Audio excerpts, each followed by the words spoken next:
Hey everybody, Bulls and Bears, and everyone in between. JJ here. It is Tuesday, February 25th. To say that yesterday was a big red day would be an understatement. It was the third largest drop in market history with a 1,000 point drop. Now, on a percentage scale, it wasn't that bad compared to previous drops because the market's much higher now. That 1,000 points off the Dow is a less of a percentage decrease than we saw even back at the end of 2018 when the Fed was raising interest rates. Let's go to a chart real quick on that. Quick shot of the S&P 500 you see right here. Rising interest rates were a bigger scare to the markets than this current pandemic that's spreading across the globe. Now, this is not done yet. Actually, today we're in the red. Right here is a 1 week chart. As you see, not much of a recovery happening yet, but I am recording this at 8 a.m. February 25th. Markets have only been open here for about an hour and a half. And we'll see how this goes. This is going to be, again, a real test, just like I talked about yesterday. How big will the Fed jump in and rescue these markets? I think it's going to be big. We have more calls to buy the dip. Let's take a look at a chart right here. Remember, late 2018, the Fed was raising rates. A bunch of tweets got fired off, and the following quote was said here by the president. I think it's a tremendous opportunity to buy. Really a great opportunity to buy. Yesterday, quote, stock market started to look very good to me, right? You cannot make this type of stuff up.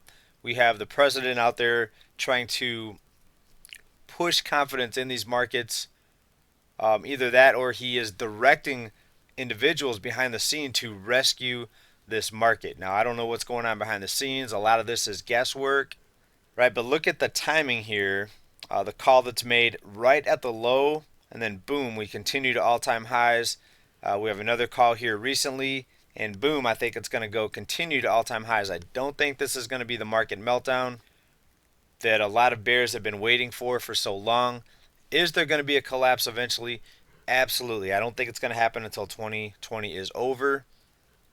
But all economic bubbles pop. It's going to happen.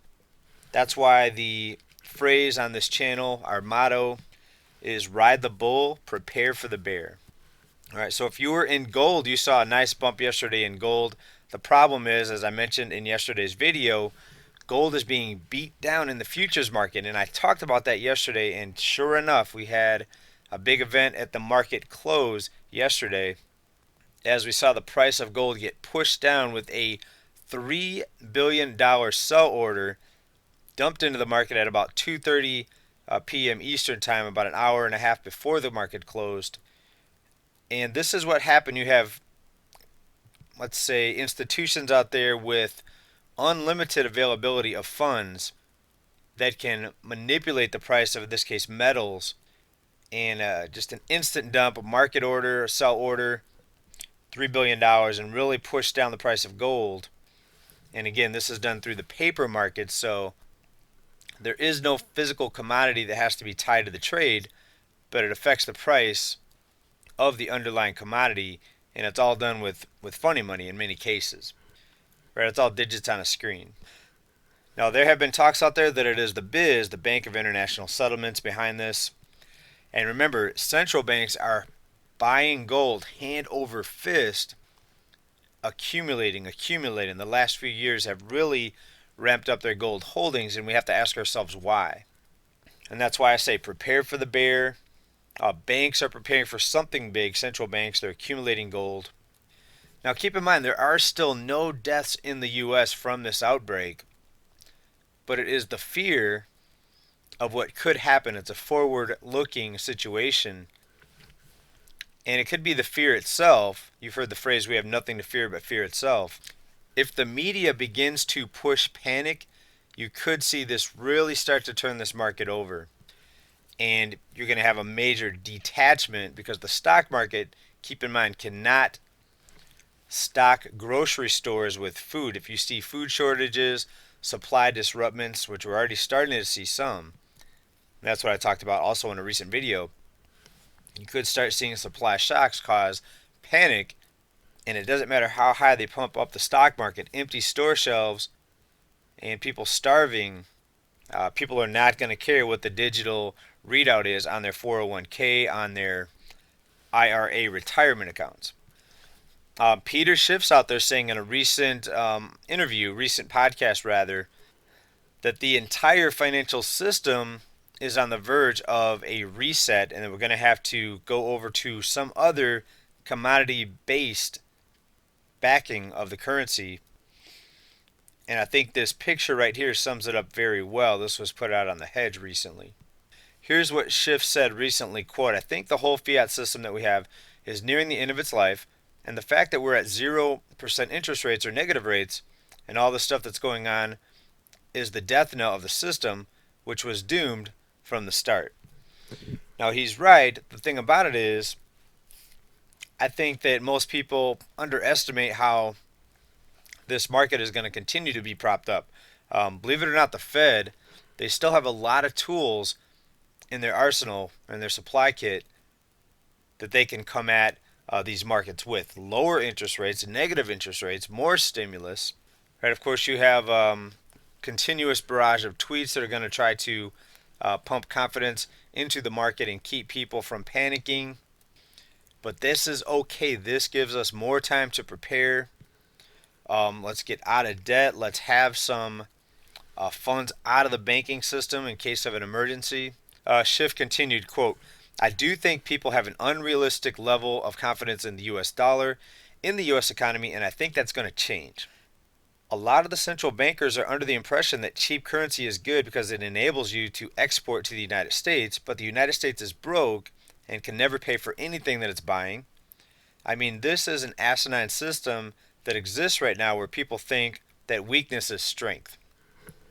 Well, how is the U.S. consumer doing? We know wages are rising some, but not enough to keep up with the rising costs and with the outrageous interest rates that are being charged on the credit cards. Here's a chart recently out of Wolf Street, a nice website. Smaller bank credit card delinquencies are spiking now way beyond the financial crisis levels. We're now at 7%, and that's the red line right here. Now, if you see all banks, you see that it's still fairly low, but it is rising.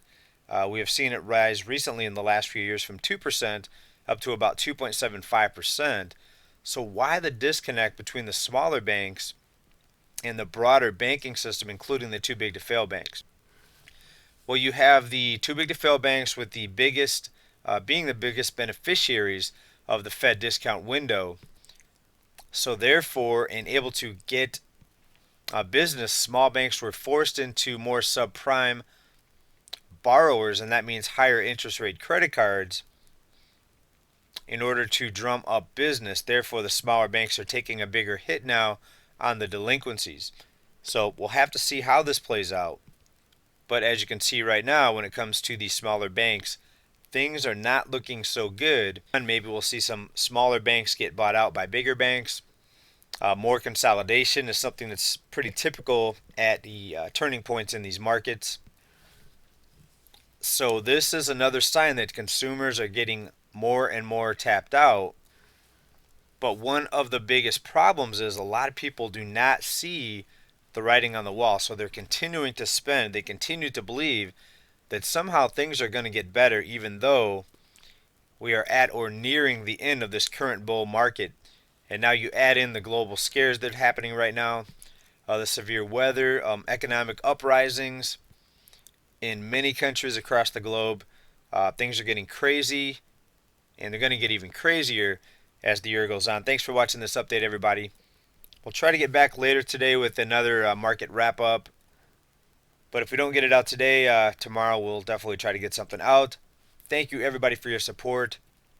Hope everyone is well. Ride the bull, prepare for the bear. Bye for now.